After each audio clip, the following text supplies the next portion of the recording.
going on, guys? Dave with Miracle Canine Training out here with Harley. Right now we are getting ready to do an obedience training session with Harley. Harley's only been here for about 2 days now. And what we're doing is we're utilizing the e-collar in order to teach getting onto the bed here. Now, I get questions all the time on the process for e-collar training. And, you know, I have a lot of videos on how I use it for things like walking and stuff, but I don't have much on how I go about utilizing the e-collar to teach a more complex behavior or to teach the dog how to do something very specific. So I want to kind of explain that process and demonstrate it real quick for you guys with Harley. So when we're using the e-collar to teach a new command, we need to have the ability to tell the dog both yes as well as no. So what we do is we utilize negative reinforcement in order to teach the dog how to get into a specific command or a position or anything. The idea behind negative reinforcement is we're removing something from the equation in order to reinforce something specific. So in this case, I'm using continuous pressure on the e-collar, and I'm using continuous pressure at a very, very low level here, and I'm removing that pressure, so I'm releasing the pressure when the dog completes whatever it is that I'm trying to get them to do to reinforce that specific thing. Now, this e-collar that we use has 100 levels of stimulation to it.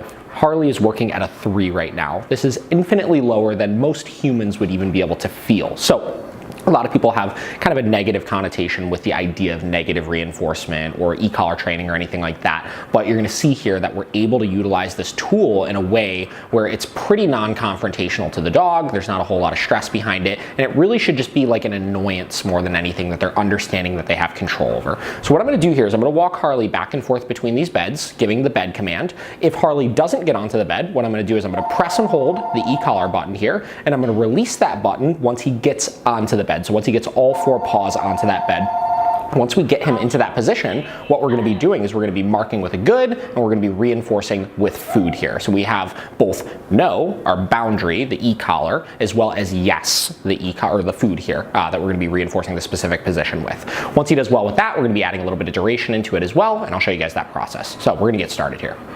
All right, so what I'm going to do here is I'm going to walk Harley up to the bed, I'm going to stop next to it, and I'm going to say bed, and I'll allow him to get in position. Good. And then the second that he gets all 4 paws on, what I'm going to do is I'm going to reinforce with the food there. From there, I'll release with okay, and then walk over to the other bed and do the same thing. Bed. Now, if Harley doesn't get into position, what I'm going to do is I'm going to press and hold the e-collar. I'm going to guide him on with the leash and release when all 4 paws get on. Good. Then I'll mark with good and reward for that. So I use the e-collar here to create the boundary of bed means get onto this object. Okay, then I'll release, and I'm going to repeat this process a few times. Bed, e-collar, guiding on, good, marking with a good, rewarding. Okay. Bed, e-collar, guiding, off. Good.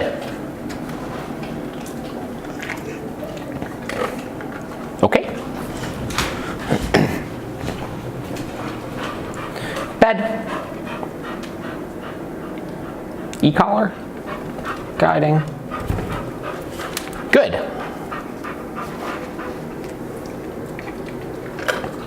Okay. Bed, e-collar, good.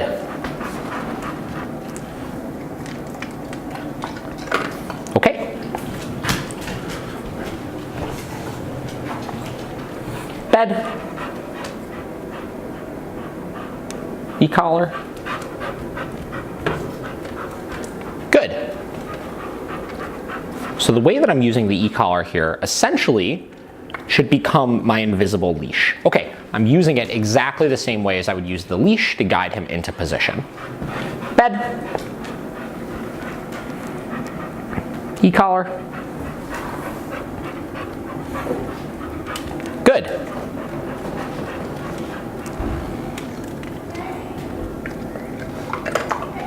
Okay. bed. Good.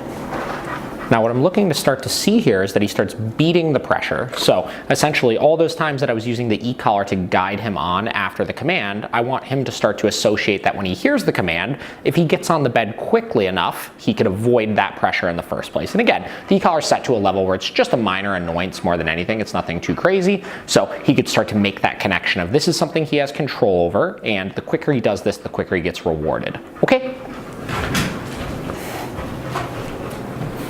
Bed.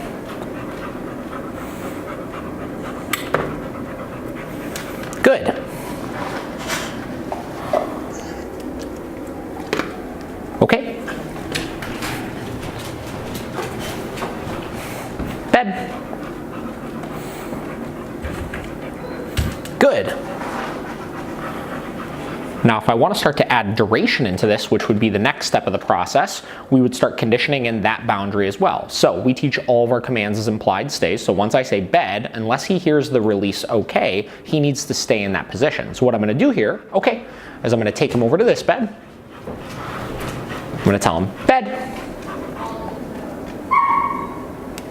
I'll get him on to command. Good. I'll reward for getting into position, and then I'm going to drop the leash, I'm going to walk away, and if he steps off at this point, I'm going to press and hold the button, I'm going to grab his leash, guide him back onto the bed, and release that button once he gets all 4 paws back on again here. So I'm creating a boundary of bed means stay there until told otherwise. What I'll do here as well is I'll come back, pick up the leash, good, and I'll reward for staying there. So still using both ends of the spectrum, right? We're communicating both that boundary, e-collar back on, guiding him onto the bed. Good. As well as the reward for staying in position. Okay. Then I'll take him over here and I'm going to do the same thing again.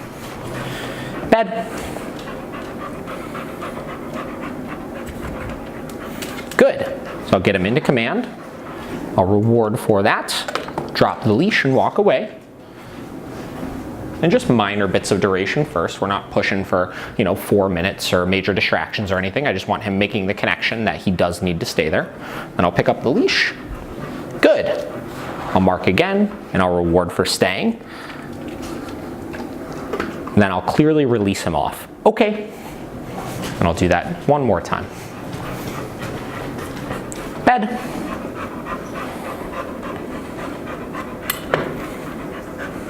Good.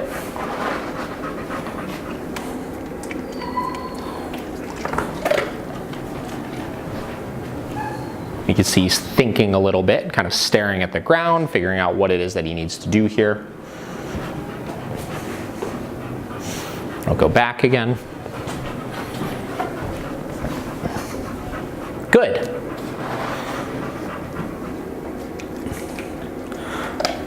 So this is kind of some of the initial teaching process for teaching different commands. This is a really good dog to demonstrate it with for you guys because you can see like he's pretty anxious, right? He came in here very worked up. He had a lot of, just issues in general with his brother. You've seen the other videos that we've done with it. So it's not the prettiest training sessions. This is what this stuff looks like as we're working towards those end goals that you guys are used to seeing, the more motivated dogs, stuff like this.